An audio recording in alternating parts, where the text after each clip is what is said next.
CREA presenta Una conversación pendiente. La UNESCO inauguró en Barcelona la tercera edición de Mondiacult, la mayor conferencia mundial sobre políticas culturales. Allí, 165 delegaciones internacionales recordaron algo que suele quedar en segundo plano. Y es que la cultura no es un lujo, ni tampoco un adorno, sino un derecho tan esencial como el aire limpio o la dignidad humana. De esta forma, la apuesta de Mondiacult por situar la cultura en el centro de la agenda global no se queda solo en la gestión de patrimonios o en políticas públicas. También interpela a quienes investigan las formas de conocimiento que desbordan lo logocéntrico, es decir, prácticas que no pasan necesariamente por la palabra, sino por el gesto, el trazo, la imagen o incluso lo invisible.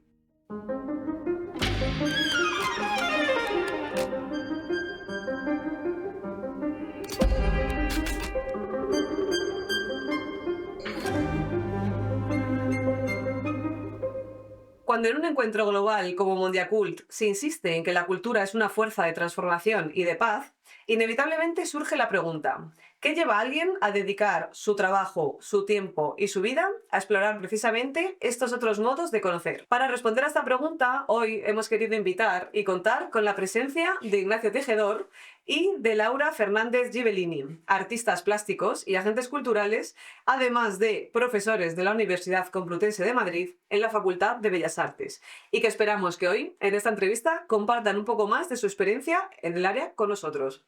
Queridos, bienvenidos. Gracias. ¿Qué pasó para que lo corporal o el dibujo dejaran de ser un recurso únicamente expresivo y se convirtieran en una herramienta de investigación? Empiezo yo, ahora me lanzo.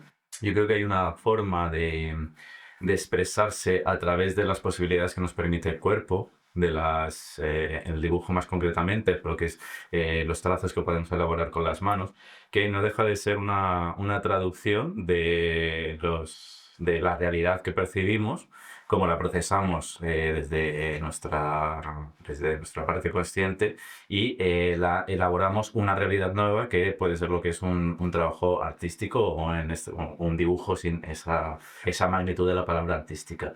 Entonces, para mí sí que considero que la manera de expresarse a través de ciertos gestos gráficos es una manera de conectar, por lo menos conectar con una realidad externa a la nuestra. Bueno, añadiendo un poco, abundando en lo que comentaba Ignacio, hay ha habido, ¿no?, una dicotomía muy grande entre cuerpo y mente, ¿no? Esta separación, o sea, este conocer que parece que es solo mental. Bueno, nosotros llevamos tiempo trabajando en esta idea, bueno, dentro de líneas de trabajo que no son solo nuestras, ¿no?, obviamente, que hablan de cómo el cuerpo genera conocimiento, y genera un conocimiento que no solo se sitúa en la mente. Entonces, justamente nos parece fundamental incorporar no solo las manos, ¿no?, que es como lo primordial, sino todo el cuerpo en esta búsqueda, ¿no?, de conocer y de traducir un poco lo que, ¿no?, esos impulsos o eso que está ahí fuera, para procesarlo a través del cuerpo y volver a sacarlo fuera.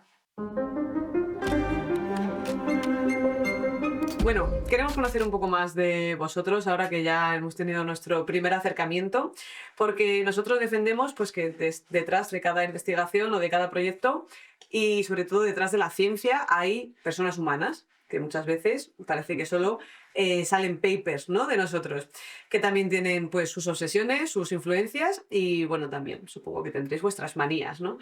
Y esto marcará vuestra manera de investigar. Por lo tanto, para conoceros un poco más allá de los datos, los modelos, el nombre de vuestro grupo, Grafocognición, a mí me dejáis rota con algunos conceptos, queremos preguntaros algunas cosas. Lo primero, responder lo que os venga, ¿de acuerdo? Nada de respuestas sesudas, ya que son cosas como sobre vosotros. Un gesto o trazo que siempre se te repite al dibujar o al pensar. Tic-tac. Yo repito No tiene nada que ver, esto ya no sé si nos estás invitando a hablar de nuestra personalidad. Cuando no consigo conciliar el sueño, tengo que hacer como el dibujo del infinito en las sábanas, dibujarlo con un dedito en las sábanas hasta que consigo dormirme. Y eso es algo que me ocurre desde muy pequeñito. Me vale. Laura. Nada, el garabato así redondito, este que haces florecitas y tal, a veces cuando estoy pensando, no sé si... A mí no me han preguntado, pero yo dibujo margaritas. Una experiencia fuera de la academia que os haya influido en vuestra investigación. A mí la estancia, bueno, artística en The Banff Center for the Arts en Canadá, sí, fue un cambio, o sea, fue una experiencia vital muy, muy importante. Muy bien. Ignacio, ¿algo por ahí que recordar? Igual me pongo un poquito dramático, pero el último momento en el que cogí, que recuerdo haberme despedido de mi madre, entonces no sé si ese recuerdo era real o era inventado. Entonces, a través del dibujo me he tenido como que enganchar a intentar entender si ese recuerdo me lo había construido yo o si había existido realmente. Si había sido real o una creación tuya, ¿no? Eso es. Wow.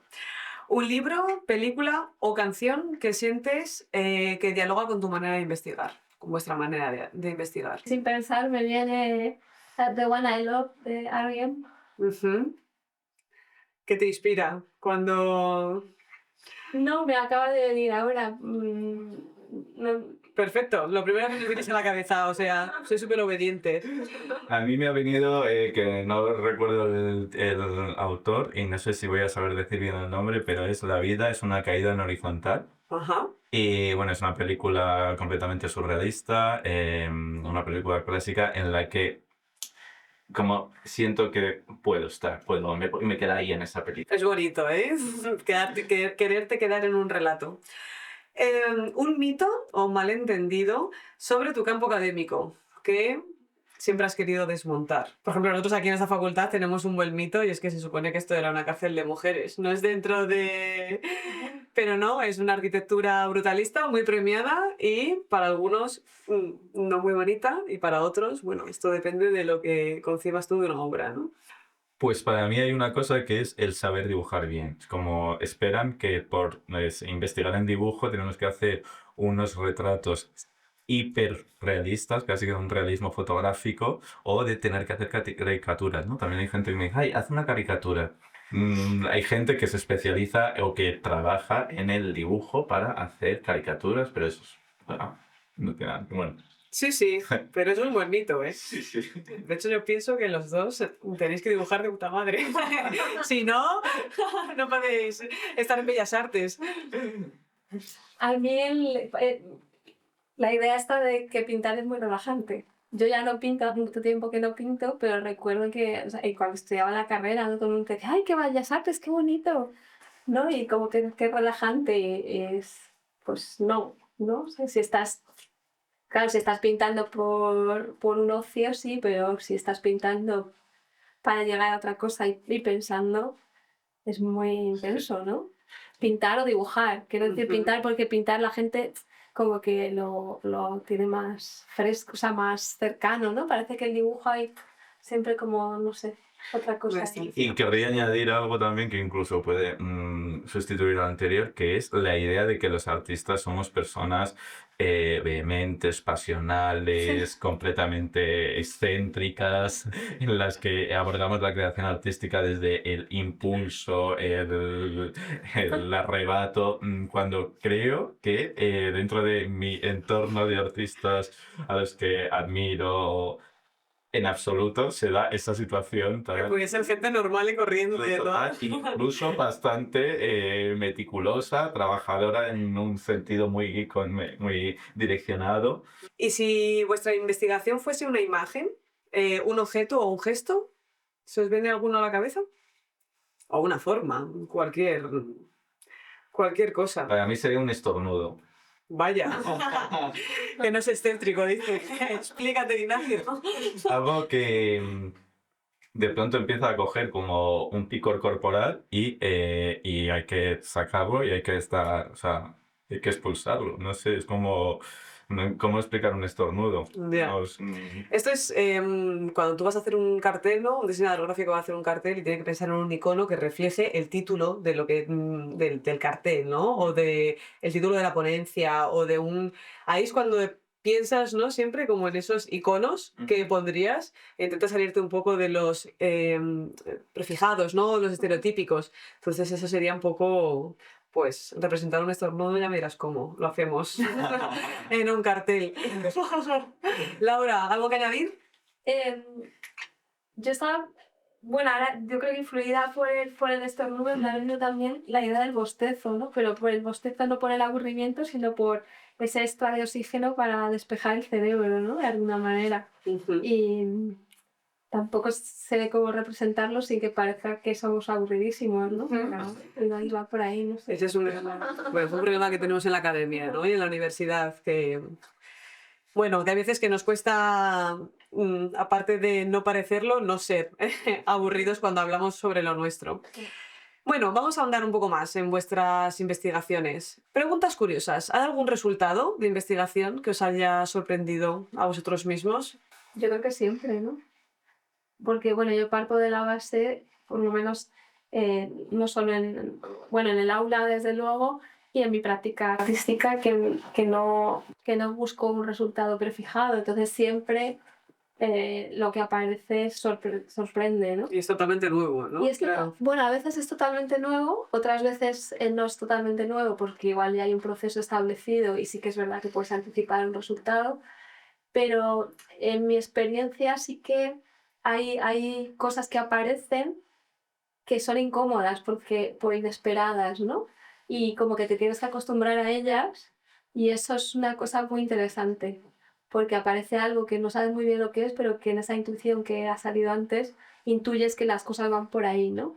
Entonces, eso ocurre y cuando eso ocurre es muy gratificante y yo lo he visto también muchas veces en el aula. O sea, no solo que me pase a mí de decir, ala, ¿dónde ha llegado esta persona? Sino a ellos mismos, ¿no? Al alumnado mismo, ¿no? De repente, pues es como, es que no sé muy bien esto qué es, ¿no? Y cuando eso ocurre, yo creo que es mágico, porque yo creo que eso es justamente la base de lo que hacemos y la base del arte, ¿no? En nuestro caso los resultados suelen ser un poquito más encorsetados, perdón. Sabemos lo que va a salir casi seguro. Pocas veces nos sorprenden. Ignacio. Pues sí, comparto con Laura esa sensación que para mí es un tanto incómoda y que de la cual nunca llego a acostumbrarme, que es el tratar de salir y de perder el control. Sí, yo abogo mucho y defiendo mucho lo que es el pensamiento intuitivo, salirnos del logocentrismo, ¿no? En el que nuestra lógica impera en todo aquello que hacemos, ¿no? Como marcado por un pensamiento muy racional y muy concreto. Es que realmente soy así y es mi voluntad y deseo de ser más intuitivo que me lo permite hacer el arte, lo que me engancha a esa intuición, ¿no? Entonces, esa incomodidad cuando estoy tratando de hacer algo y busco un control absoluto, pero ese control desborda. Llega un momento en el que no puedo controlar lo que está ocurriendo. Ahí entro en una crisis como decía, que no me acostumbro a que eso siempre me sorprende. Me sorprende el verme una y otra vez en ese momento en el que el control tengo que soltar el control. Y es ahí el momento por el que me dedico al arte, que es una superación, ¿no? Cuando consigues superar una crisis impuesta por un autocontrol o por una autopercepción de una determinada situación, es ahí donde creo que nos hacemos un poquito más livianas y livianos y podemos como desenvolvernos de una forma como menos rígida, ¿no? Me encanta que te encuentras todo el tiempo en crisis. Sí, sí. Vida permanente de crisis. ¿Y cómo salir de ahí? Sí. Y una pregunta. En los encuentros colectivos en los que trabajáis con el dibujo, con el cuerpo, ¿qué habéis visto que pasa con la gente? ¿Qué cambian ellos cuando trabajáis con estas herramientas? Pues yo lo que siento es, de nuevo, ¿no? Por lo que, justo lo que acababa de plantear, esa pérdida del control, que es ahí cuando estudiantes o practicantes del dibujo vengan o no del ámbito o de una trayectoria más cercana a lo que es el dibujo o la producción artística, es cuando se liberan de los condicionantes y especialmente de esas ideas preconcebidas de tengo que dibujar bien, tengo que dibujar como esto. Es en ese momento o en el que empiezan a solucionar las propias problemáticas que se plantean cuando entra una especie de entusiasmo en el grupo y un espíritu de comunión maravilloso ante al haber superado juntas problemas. No te puedes meter en la cabeza de una persona y ayudarle a que esa mano ejecute un dibujo, ¿no? Eso es algo muy, muy complejo. Hay que darle un espacio en el que se sienta lo suficientemente segura como para superar el problema al que se va a enfrentar, ¿no? Y eso es algo que aparece en estas sesiones. Y supongo que vais notando una evolución, que no es lo mismo la primera clase en la que les pedís que hagan un trabajo con el cuerpo a la tercera clase, que ellos ya saben a lo que van, saben cómo vais a enfocar ¿no? la temática o la cuestión y ellos ya como que van evolucionando. Claro. Es decir, que si nosotros en nuestra práctica nos lo fuesen introduciendo un poquito a poco, también habría otras maneras de amasar un poquito nuestra creatividad, ¿no? Claro. Yo creo que ahí en ese momento como de euforia también así que comentaba Ignacio, yo creo que cuando uno también se da cuenta que su crisis es compartida, ¿no? O sea, que no es la única persona que tiene esa crisis, ¿no? Sino que ese estado de crisis es lo que permite llegar a algo, ¿no? Y de repente como ¿no? Que aparece como, pues no soy yo que tengo un problema, ¿no? Sino que es así, ese es el proceso. Yo creo que ahí ocurre algo mágico y luego también, ahondando en lo que decías tú, ¿no? Al principio uno está más incómodo porque, bueno, porque primero tiene que aceptar su vulnerabilidad, ¿no? Y su capacidad de exponerse, aunque sea consigo misma, ¿no? Y eso, bueno, pues es verdad que las crisis son continuadas, pero uno ya estamos acostumbrados, ¿no? O sea, ya las crisis ya las sabes, ya las ves venir, asoman las orejas. Ah, es que, bueno, esto claro. vas adquiriendo herramientas. Es como que te vas haciendo amiga de la crisis. Y ya empieza a no asustar tanto. Eso es otra cosa. Bueno, nos gustaría hacer un pequeño salto. ¿De qué manera creéis que vuestros hallazgos en vuestro ámbito pueden aplicarse a contextos no artísticos? Como por ejemplo en la educación, en lo social o incluso en cuestiones tecnológicas. La cultura lo que favorece es la construcción de unos espacios comunes en los que poder imaginar juntas posibilidades de mundo alternativo al que tengamos en una localidad mucho más pequeña que pueda tener cierta, no sé, una problemática. Puede ser a través de un pensamiento. Creo que el dibujo, a pesar de todo lo que podamos estar divagando sobre él, nos ayuda a imaginar gráficamente posibilidades, ¿no? Y a representar cosas súper curiosas. Yo recuerdo en un curso en el que estuve con Ignacio que teníamos que representar la estructura de la Universidad Complutense de Madrid y nos salió la piedad entre 6 personas. O sea, Bueno, yo creo que lo que aportamos son metodologías, ¿no? O sea, metodologías transdisciplinares. O sea, lo bueno que tiene el arte, que yo siempre se lo digo a mis alumnos, pero que es lo peor que puede pasar, que rompas el papel y que lo tires a la basura. ¿No? O sea, como que yo creo que genera, ¿no? Como un espacio en el que uno puede buscar otras maneras de llegar a resultados más, no sé si libres, abiertas, y que es aplicable a cualquier ámbito, ¿no? Aquí en la Complutense también trabajan mucho con el concepto de arte-terapia, ¿no? Como a través del arte, bueno, pueden nuestras compañeras nuestras, ¿no? Que tenemos en la Facultad de Educación, pues pueden aplicarse a terapias para diferentes, bueno, pues tanto trabajos a nivel anímico como a nivel corporal, como, bueno, también es intentar solventar, ¿no? Alguna enfermedad a través de estas terapias. Muy bien, pues vamos al siguiente bloque, si os parece.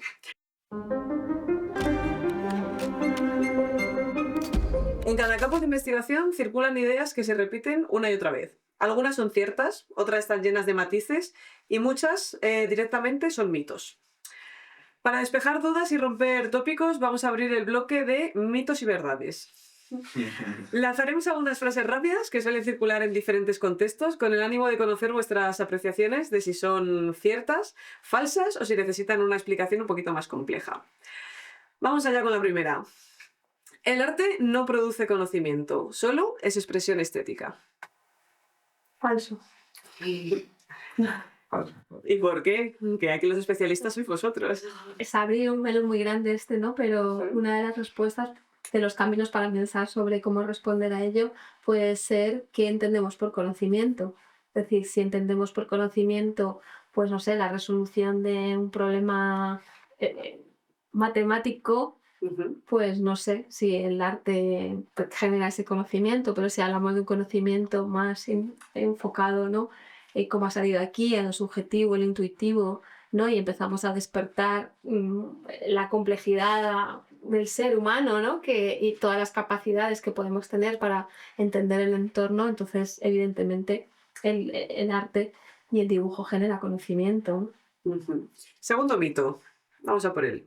Bueno, yo ¿O quieres comentar algo? Sí, quería, ya que Laura ha mencionado, o sea, la idea de el conocimiento, bueno, añadir qué entendemos por arte, si el arte es entretenimiento y decoración o si es una manera de reflexionar problemáticas que al artista le van surgiendo y con la resolución de esas problemáticas va aportando nuevos modelos a otras personas, ¿no? Cuando leemos a lo mejor una novela narrativa que nos permite acercarnos a una sensibilidad que previamente no conocíamos, ahí ya la escritora, el novelista, nos está aportando un recurso nuevo para abordar ciertas situaciones. Totalmente de acuerdo. El dibujo es un lenguaje universal que cualquiera puede entender. Yo creo que es verdadero. En el sentido claro, otra vez, no es el matiz, ¿no? de dibujar, ¿no? Pero si hablamos, o sea, bueno, John Berger decía que era una lengua franca, ¿no? Es decir, que un dibujo, en principio, todo el mundo con diferentes culturas, diferentes contextos lo puede interpretar. Evidentemente el dibujo se va a interpretar de acuerdo al bagaje que cada uno tenga. Pero esto es así con la percepción, ¿no? Sabemos lo que ya conocemos, lo que ya estamos acostumbrados a ver, a percibir. Entonces, bueno, quizás a lo mejor la respuesta correcta sería como era, con matices. Sí, que no, Como... que no es igual. A mí me gusta mucho en nuestro campo cuando los cineastas y las cineastas dicen: yo termino la película una vez que he finalizado la edición. Después el espectador hace su propia película. Entonces yo entiendo un poco también el arte como eso. Es decir, es el espectador quien genera ese nuevo conocimiento y ni lo va a entender igual que otra persona con más conocimiento ni con menos, sino es una interpretación, ¿no? Diferente. Vamos, esa es mi visión. Tercer mito. La investigación en humanidades, y cuidado que aquí estoy abriendo un buen melón, la investigación en humanidades es menos rigurosa que en ciencias sociales o experimentales. Bueno, aquí creo que también lo que tenemos que cuestionar es el rigor, ¿no? ¿Qué entendemos por rigor? Y si el rigor para un área y para otro es el mismo. Creo que cada área tiene su propio rigor y no podemos medir el rigor de la ciencia desde los parámetros del rigor de las humanidades. Entonces, bueno, ahí son mitos generalizados en el que la dominación de la ciencia como área de conocimiento establecida y hegemónica deja en un segundo, tercero o cuarto lugar a el resto de investigaciones o de áreas de conocimiento.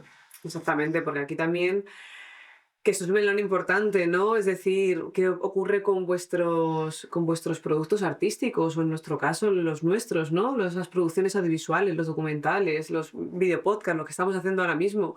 ¿Qué tipo de evaluación nos hacen a nosotros como investigadores, ¿no? Como científicos sociales, como científicos humanos? Pues las agencias de evaluación, ¿no? Que rigen un poco en el ámbito académico. Es un tema para hablar que a lo mejor después rescato de nuevo. Siguiente mito. Lo intangible no se puede investigar. Lo intangible, claro, no se puede investigar. Lo que pasa es que tenemos que ver cómo podemos investigar lo intangible. O sea, si dejamos fuera muchísimas cosas, ¿no? pero desde la célula, ¿no? O, por ejemplo, ¿no? Desde la investigación de las bacterias, o sea, esto está en lo intangible en el sentido de que tenemos que buscar mecanismos para poder verlos, ¿no? Sí que es verdad que yo creo que hay una relación entre lo que es visibilizable y lo que es pensable. O sea, nos cuesta mucho pensar aquello que no podemos visibilizar. Y el problema es cómo visibilizar aquello que está en los límites, ¿no? De nuestras capacidades. Pero evidentemente es factible, creo que sí. Y esto nos pasa a vosotros, nos pasa a nosotros y le pasa a un físico o física con la cuántica. Por lo tanto, lo subjetivo no tiene cabida en la academia. Bueno, yo creo que lo subjetivo atraviesa todas nuestras vidas, ¿no? O sea, porque antes de ser académicos o académicas somos sujetos o somos por lo menos personas o cuerpos que sentimos y que hemos atravesado distintas experiencias a lo largo de nuestra vida que determinan nuestros focos de interés. Entonces, no, eso de separar la subjetividad de la investigación tiene un recorrido de muy corto plazo.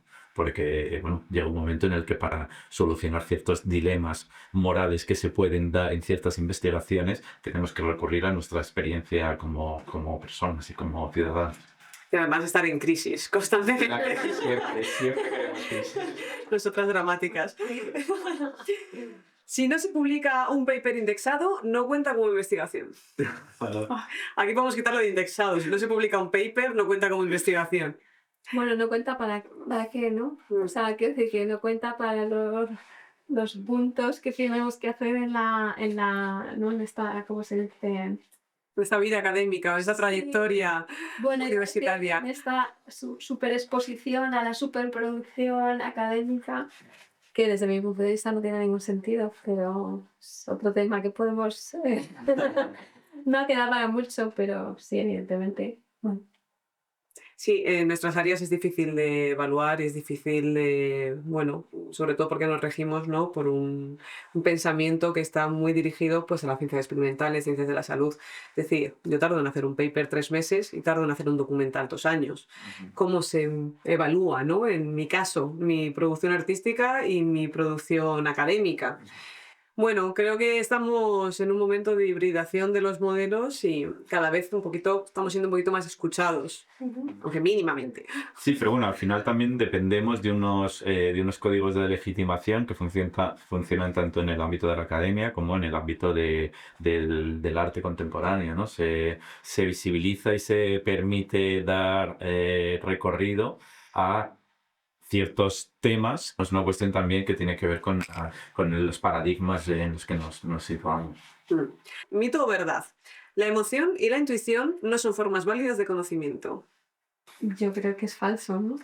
O falsísimo, porque no podemos separar la emoción de nada más, ni la subjetividad de nada más. O sea, no podemos dejar la subjetividad fuera. No llegaríamos a ningún sitio a investigar absolutamente nada si no fuese por nuestra intuición. Por lo tanto, otra cosa es que te lo convaliden, ¿no? Como forma de conocimiento, pero vamos, es lo que nos lleva hasta nuestros resultados, no hay otra manera. El aprender a caminar es puramente intuitivo, ¿no?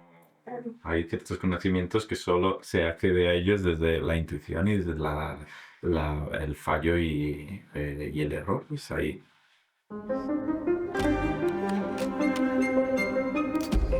Pues vamos a pasar a un tema que a nosotros nos encanta, que es la divulgación científica. Y sobre todo porque este video podcast lo hemos lo han ideado nuestros compañeros y compañeras, porque lo que quieren es dar voz a vuestros resultados de investigación, a lo que se hace en todas las ramas del conocimiento. Entonces, os quería hacer una pregunta. ¿Cómo de difícil o de fácil es explicarles a la sociedad o a las personas que están dentro del saber común vuestras investigaciones, lo que hacéis? ¿Os cuesta mucho cuando tenéis que explicar en una comida o en una cena a qué os dedicáis o qué investigáis dentro de la universidad, dentro de las artes? Yo creo que depende de hasta dónde quieras profundizar, ¿no? Si dices que, bueno, porque estás en Bellas Artes y en un grupo de investigación acerca del dibujo, pues mucha gente se queda satisfecha porque se saca una idea X, ¿no? Que seguramente no tiene nada que ver con lo que hacemos. Hablar, ¿no? del dibujo como forma de, ¿no? Como una forma de conocimiento que parte de lo intuitivo, que parte de los procesos, que parte de la vulnerabilidad y tal, pues ya ahí ya pierdes a la mitad de la audiencia. Sí, también pasa una cosa curiosa y es que, claro, como hay un gran mito, ¿no? O no se entiende igual, ni dentro ni fuera de la comunidad académica, como que en las ciencias sociales o en las humanidades no es una investigación rigurosa, pues muchas veces a mí personalmente me preguntan, pero tú en comunicación, ¿qué es lo que investigas? ¿No? ¿Qué es lo que haces? ¿Qué es lo que es como que cuesta? Ya partimos además de que hay un estigma ahí y que hay un mito que está muy intrínseco, entonces también eso a mí, por ejemplo, personalmente me dificulta mucho a la hora de, bueno, pues hago pues trabajo en campañas de comunicación, vemos los resultados en las poblaciones, vemos cómo funcionan las narrativas audiovisuales dentro de los formatos concretos. Es decir, que claro, cuando empiezas a profundizar, pues empiezan a entender, pero ya de por sí jugamos con una barrera, jugamos en desventaja, yo creo. Sí, también una desventaja aún mayor, que bueno, que son los dos filos pueden ser los dos filos de una navaja, es el régimen de la visualidad, por decirlo de una forma como mucho más sencilla, es que lo que hacemos se ve. Entonces, y es muy fácil de ver, es una imagen estática que en un segundo puedes haber visto el resultado frente a lo mejor no sé, un ensayo de filosofía que tienes que dedicar al menos unas cuantas horas en leértelo todo, ¿no? Este orden visual en el que nos situamos y nos manejamos provoca una fácil respuesta en los públicos generales muy vinculadas al gusto, ¿no? Entonces es muy fácil. De hecho, una de las cosas que luchamos, o por lo menos lucho mucho en el aula, en la universidad, es cuando los alumnos preguntan si te gusta o no te gusta algo, ¿no? Como profesor, para que lo valides.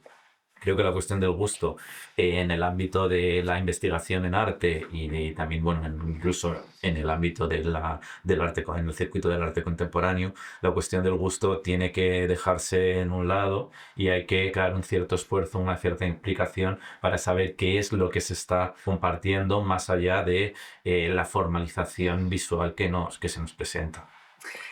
Yo aquí, si puedo añadir algo, yo creo que hay bueno, en nuestro área en concreto, ¿no? En las bellas artes, yo creo que hay un problema bastante grande de base que es la educación en general, ¿no? Es decir, yo creo que, bueno, a mí me resulta muy habitual encontrarme gente que me dice que sí, que bueno, que a ella le encanta ir al Prado o al Thyssen, pero que el Reina Sofía es imposible, y que no, que eso que hacen, que eso y que eso que hacemos, a mí me lo han llegado a decir. O sea, ¿para qué haces lo que haces, no? Entonces, claro, ahondando en esta idea de la visualización, de lo visible, o la hegemonía de lo visible, si seguimos pensando que el arte es la generación de una imagen reconocible y fácil, entre comillas, porque bueno, todo el mundo piensa que ve las meninas y se queda muy tranquilo, pero las meninas tienen una complejidad que realmente tienes que leer, entender, conocer un contexto histórico, etcétera, etcétera, para realmente entender esa imagen en profundidad. Pero bueno, uno se queda satisfecho y se va a su casa. Pero claro, cuando la imagen o la propuesta que hay ya no te satisface, tienes dos opciones: o enfadarte y pensar que los artistas están tomando el pelo todo el tiempo, cosa que, hombre, pues no sé, o investigar o saber cuál es el contexto, por qué se está haciendo esto y demás. Es decir, que yo creo que tenemos como esa cosa de, ay, me gusta o no me gusta, y si me gusta ya lo valido, si no me gusta no lo valido, pero no hay una cosa de, bueno, pues que esto te requiere algo de ti también, ¿no?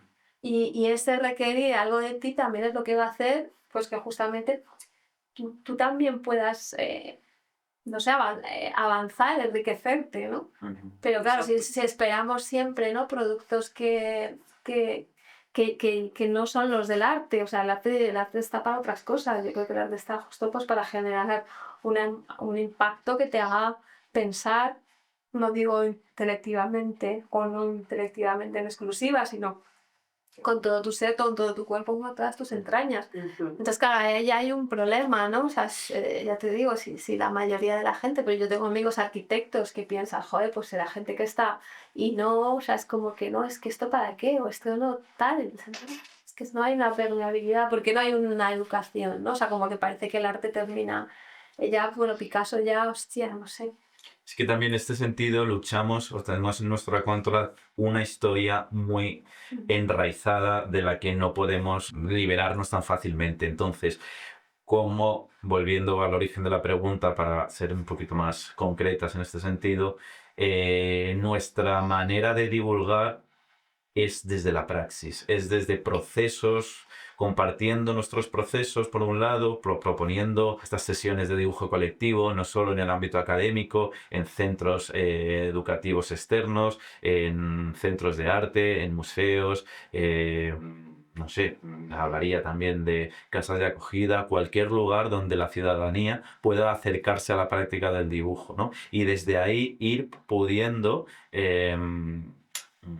limar o, bueno, ir pudiendo Aportar, ¿no? aportar y desmontar esa idea hegemónica de que el arte es hacer una cosa muy bonita que le guste a todas las personas que visiten el museo. Es que esta cuestión que estás planteando es muy interesante, lo que comentaba Laura, es también una cuestión de educación, ¿no? ¿Qué tipo de educación artística hemos recibido? Entonces estamos muy inmersos, ¿no? Nosotros como espectadores o como, no sé si quiero utilizar la palabra consumidores de arte, pero estamos como muy encorsetados en un sentido de que conocemos lo que es el arte clásico, premoderno, precontemporáneo y no sabemos muy bien cómo interpretar o cómo recibir o cómo generar conocimiento a partir de lo que puede estar un poquito más fuera del estereotipo, ¿no?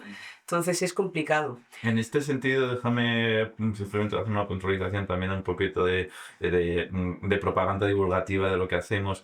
A raíz de una de las sesiones de dibujo colectivo que realizamos, una de las participantes que no tenía nada que ver con el dibujo nos preguntaba, después de haber explicado todo el contexto y la investigación que había detrás, ¿por qué no nos contáis todo este conocimiento, toda esta investigación que habéis generado para la formación y el diseño de esta actividad, que es lo que nutre? Y es justo aquí donde la divulgación tiene que catalizar o tiene que filtrar y hacer, depurar para que sea mucho más fácil, ¿no? La comprensión sin tener que hacer toda esta carga de la investigación que hay previa, ¿no? Entonces, en ese sentido, ofrecernos también como investigadores y especialistas en tanto en arte como en dibujo, para poder realizar estas dinámicas en distintos contextos, ¿no? Que eso es parte de nuestra actividad divulgadora, tanto en el laboratorio como en el grupo de investigaciones,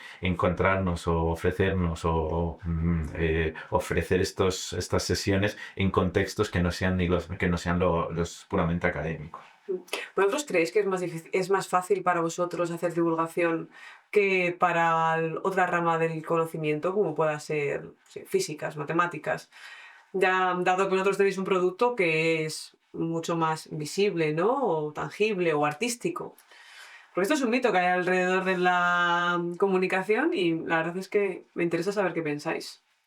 Yo creo que no necesariamente, sin conocer las dificultades, ¿no? que puede tener un físico o un matemático, ¿no? en transmitir o divulgar lo que está haciendo. Yo creo que no necesariamente porque tenemos todas esas capas de dificultad, ¿no? de muchos siglos, ¿no? de una historia del arte muy específica, ¿no? Y de una falta de comprensión del cambio de paradigma, ¿no? ya de un siglo y medio casi, ¿no? A veces pues como que hay que desmontar para empezar a construir, ¿no? Eso sería intuitivamente lo que podría responder. No sé. Yo añadiría la importancia de tomar como modelos grupos de investigación que se dan en otros contextos internacionales donde físicos o un grupo a lo mejor una investigación que pueda ser dentro del ámbito de la física cuenta también con personas que vienen de la psicología, de la filosofía, de la lingüística, poder trabajar con de pronto a lo mejor un artista que consiga visibilizar los resultados a través, bien sea de una novela o de una pieza audiovisual. O sea, por eso creo que es muy importante la interdisciplinaridad, ¿no? Para que las aportaciones que pueda hacer un físico sean formalizadas a través de una visión de un especialista en la comunicación, como puede ser en vuestro caso crear vuestro proyecto Ujú. Por ejemplo, cuando vosotros escribís proyectos de investigación o proyectos vuestro proyecto de innovación, ¿pensáis en estrategias de divulgación científica? ¿Pensáis en cómo vais a acercar vuestra investigación a personas que están fuera de las fronteras de la comunidad académica? Eh, Para mí es una cuestión básica, o sea, yo creo que no tiene sentido investigar si no se está buscando un retorno a la ciudadanía, ¿no? Y a la comunidad que no sea la puramente académica. Creo que eso es básico. Y de hecho, en arte, cuando trabaja, muchas de nuestras investigaciones se resuelven o se presentan en lugares que no son los académicos, como puede ser un centro de arte, una sala de exposiciones, entonces, incluso la propia docencia, ¿no? Hay que digerir mucho todo lo que se investiga, todo lo que se trabaja y de hecho es que es en el espacio de la docencia universitaria donde tenemos un primer estado, o sea, un primer estadio en el que ver las dificultades que pueden existir a la hora de divulgar, ¿no? Y ahí con un público mucho más especializado, como son los estudiantes universitarios de un grado concreto, nos permite ir aligerando la carga teórica para que luego pueda haber una divulgación, pero creo que es imprescindible que los investigadores siempre tengamos el foco puesto en la ciudadanía. Es una cuestión de transferencia social, ¿no? De que lo que hacemos llegue realmente tenga una aplicación social en nuestra ciudad. yo había leído la pregunta más como una manera más literal, ¿no? Y yo estaba pensando en cómo tenemos que contar lo que vamos a hacer para poder tener el proyecto, ¿no? Y entonces, en Es ese una buena lectura. De que fuésemos más por ahí. Pero no, en ese sentido yo pensaba, bueno, pues claro, hay que contar lo que quieren oír, ¿no? O sea, otra cosa es que en el ámbito en el que, eh, bueno, en el ámbito en el que nos desarrollamos, pues quizás hay otros mecanismos, ¿no? Que no son solo, bueno, pues lo que parece lo de siempre, ¿no? Paper, congreso, página web, ¿no? Los De hecho, básicos. sí, yo la verdad es que, bueno, porque mi área es la divulgación científica, pero yo al paper y al congreso no lo considero divulgación científica. De hecho, considero que es como, lo llamo, sí, bueno, difusión o diseminación, pero no divulgación, porque al final no está llegando a la sociedad. En un congreso seguimos con nuestros compañeros académicos, que podemos soltar 150 tecnicismos y nos van a entender perfectamente porque trabajan con ello. Un paper ya es lo más inteligible que haya en todos los niveles para nuestros compañeros y para nosotros. Es decir, no creo que sea, bueno, creo que es una manera muy relevante de dejar nuestro granito de arena dentro de lo que es el conocimiento científico de la comunidad universitaria, pero no es un producto que sea transferible. Entonces, bueno, yo sí me refería más a, bueno, encuentros en institutos, colegios, educación, videopodcast como lo que estamos haciendo ahora, cualquier tipo de vídeos para redes sociales, entrevistas, explicaciones, formato documental. De ahí ya podemos saltar a la televisión, a la radio, a otros muchos medios de comunicación, ¿no? Pero bueno, sí que es cierto que alrededor de la divulgación científica parece que solamente podemos hacer divulgación científica sobre ciencias puras, ¿no? Ciencias experimentales, ciencias exactas, ciencias de la salud, y que parece que las humanidades y las ciencias sociales no hace falta divulgarlas porque ya son comprensibles de manera fácil.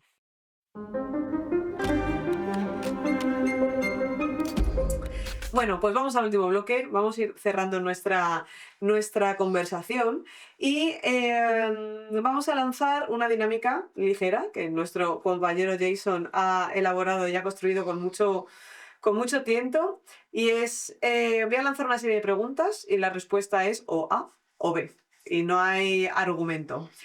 No hay respuestas correctas ni respuestas incorrectas, solo intuición, que ha sido, creo que, uno de los conceptos que más hemos trabajado hoy aquí. Si queréis justificar alguna, os damos también tiempo para que podáis explicaros. Vamos allá. ¿Publicar un paper o hacer un taller abierto? Taller abierto. Al taller abierto de cabeza. Yo también, ¿eh? ¿Exponer en un museo o en una plaza pública? Vaya, esto no está tan claro. No es un museo, una plaza pública.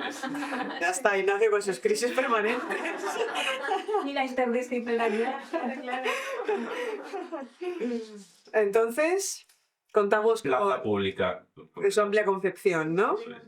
Muy bien. ¿Explicar con palabras o con imágenes? Eso se ha currado las preguntas, ¿eh? Está para vosotros. Para nosotros, la respuesta como más lógica sería con imágenes, pero yo me siento más cómodo con las palabras.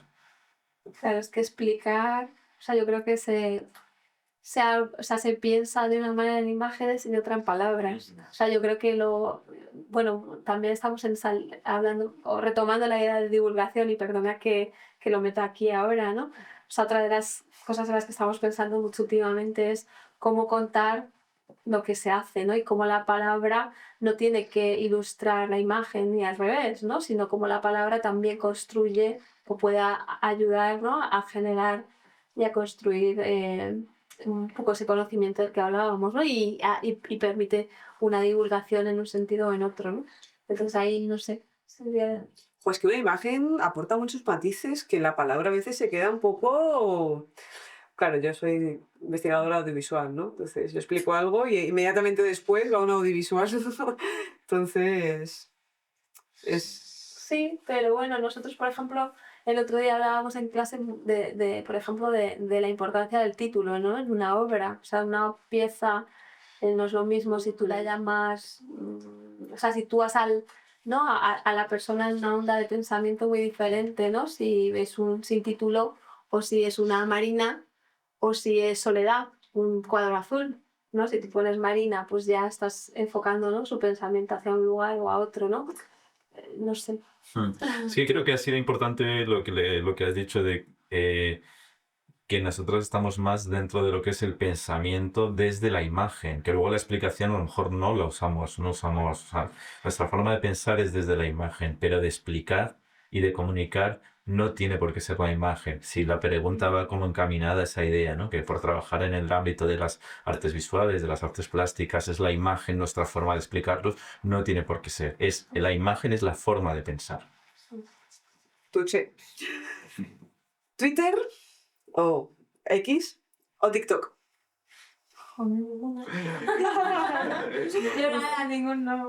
No, Twitter me lo bloquearon, no sé, nunca pude acceder a y TikTok me pilla... Ni siquiera has entrado.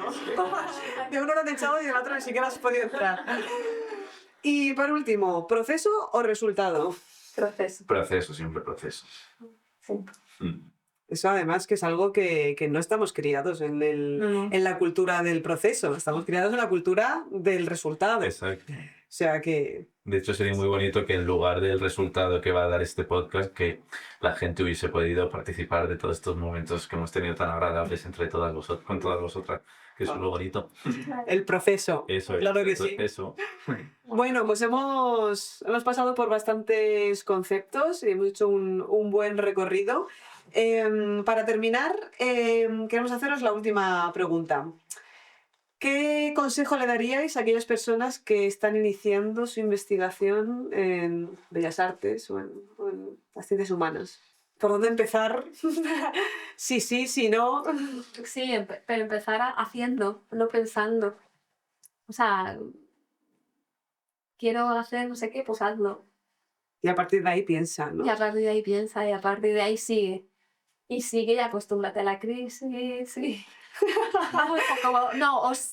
O sé consciente de que eso va a ocurrir, pero yo creo que sobre todo es empezar. O sea, la gran dificultad siempre es como ese primer paso, porque siempre, bueno, yo creo que hay muchas personas que se plantean esta cosa de no, cuando sepa un poco más de no sé qué, cuando esté un poquito más preparado, cuando tenga un poco más de tiempo, cuando, yo qué sé, y entonces nunca va a llegar el momento y como bien decía Ignacio, hablamos de esta idea de pensar con las imágenes o imágenes para pensar, necesitas eso, algo para construir, ¿no? Si estás siempre en la cabeza no va a funcionar. Y yo añadiría la importancia de conocer los códigos burocráticos que son tan pesados y que muchas veces el romanticismo de la investigación acaba aniquilado por los trámites burocráticos que te acaban expulsando. si no tienes la paciencia suficiente. Menos mal que intentamos mantener el romanticismo de la investigación vivo, porque a veces que nos lo matan. Sí, Y otras veces que lo queremos matar nosotros, ¿no? Entonces, yo creo que un poco la moraleja del podcast es acostúmbrate a la crisis. Si puede haber un subtítulo, si puede haber un subtítulo. La crisis como resurgimiento de los espacios culturales. De la creatividad. Sí. La verdad es que me encanta el título, ¿eh? Muy bien. Pues, ¿algo más que nos queráis contar o que se os dejar en el tintero? Pues yo llevo un rato pensando lo agradable que ha sido esta conversación y tanto las preguntas de Jason como la manera que has tenido de acompañarnos, a mí personalmente me ha hecho como situarme bastante en lo que es la propia investigación, ¿no? Porque normalmente estamos tan inmersos dentro de lo que es la investigación o buscar actividades de divulgación o formas de transferencia que nos acabamos olvidando de desde dónde estamos trabajando, ¿no? Entonces, gracias a este espacio que habéis provocado, ¿no? O dispuesto, me siento como que voy a salir como un poco más concreto, con unas ideas más claras, ¿no?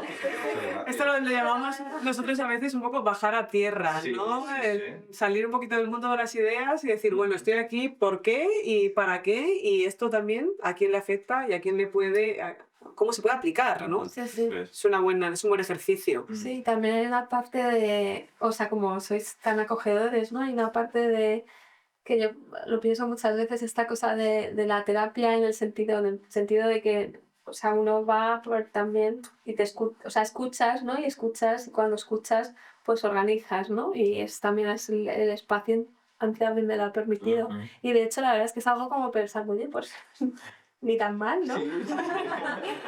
Hombre, es que verbalizar, ¿no? Lo que tenemos en la cabeza siempre es una manera de darle forma. Bueno, y yo no sé si me imagino que os pasará igual aquí, porque yo creo que ya es el sistema burocrático administrativo que comentaba Ignacio, pero hay muchas veces que parece que estás inmerso en eso y se te olvida todo lo demás, ¿no? Entonces cuando de repente ves que a pesar de todo eso, pues salen cosas que se pueden contar, ¿no? Y que más o menos articuladas, pues es satisfactorio, porque no es fácil, ¿no? Y luego algo clave que marca tanto la investigación como las crisis, por cerrar de esta manera, es el formular las preguntas correctas y adecuadas como habéis hecho, ¿no? Habéis sabido cómo dejarnos como en momentos de si esto parece que lo tenemos tan claro, no sabemos responder a esta pregunta, ¿no? Entonces esas preguntas han sido, o sea, como la manera que habéis tenido de guiarnos ha sido estupenda y no, es que súper cómodo. Muy, muy agradecido. Bueno, genial. Pues nada, yo de parte de todo el equipo también os agradezco que hayáis compartido vuestro ratito con nosotras. Nuestro podcast se llama Una conversación pendiente y creo que la idea de llamarlo una conversación pendiente es porque los investigadores y los docentes tenemos realmente una conversación pendiente con la sociedad, con las personas con las que realmente o por las que realmente hacemos nuestra ciencia y hacemos nuestra investigación. Por lo tanto, creo que desde nuestro lado damos por solventada vuestra conversación pendiente o al menos habéis puesto un granito de arena en ello. Así que muchísimas gracias.